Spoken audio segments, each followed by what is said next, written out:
We got a 2000 Corolla with a P0171. This car also has a P0420. And it's a 2000 Corolla. You know, there's a lot of guys that would say, well, you know, 420, we'll throw a cat and an O2 sensor on this thing and ship it. But this particular technician that did this doesn't operate that way, first of all. And second of all, I think in this case, that would have failed that repair process. So let's take a look. The DTCs and the freeze frame on this vehicle are showing us that the P0171 set, we're at a 51% load, operating temperature clearly, 2445 RPM, and we are adding 29.6% fuel. That's a bunch. Car's going 56 miles an hour. So this problem is stored under a load driving condition. One thing this technician does is he uses his mode 6 data to see if the PCM has reset that catalyst code. And in this mode 6 data, he sees that the status for the test of the catalyst monitor is complete. So he knows that the value of these PIDs down here are valid.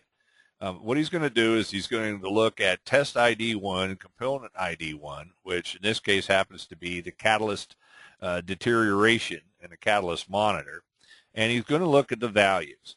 And what this test does, what Mode 6 does, is it tells you the results of the last test that ran. The last time this catalyst was tested, the value of the test was 0.324. The minimum value is 0, and the maximum that value can be is 0.227. So it's out of range, and you know we would of course really love to know what those units mean.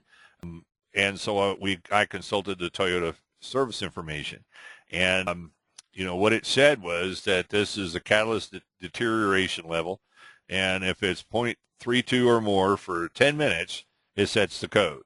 You know, we're 0.32 or more. It doesn't really tell me 0.32 of what, but at this point, you know, I honestly care, but I don't care enough to worry about it, because you know, if the value would have been between 0 and 0.227, the catalyst would have passed the last test. This catalyst did not. So the question is, are we ready to hang a cat on the car? And you know, this fella said, you know, I just something's bugging me here with this lead code. I can't see how the catalyst can really be doing its job. So what he does is looks at his fuel trim and immediately sees a trend where his long-term fuel trim increases with engine speed. So if you're idling right here, your long-term fuel trim is low. If you accelerate, the long-term fuel trim goes up. So there's some reason why our fuel trim is increasing under acceleration. I would also point out to you that if you're really thinking that it's got to be a fuel delivery problem, our long-term fuel trim trend, you know, started very early on in the vehicle acceleration. This is 60 miles an hour at the cursor, but just right off idle up in here, we have a super add of fuel trim. And, you know, in my experience, a fuel delivery issue really doesn't start going until you get up into the really high output areas. So based upon that, and based upon how much fun it is to check fuel pressure on a Toyota, I'm thinking that I'm going to go after the load sensor first.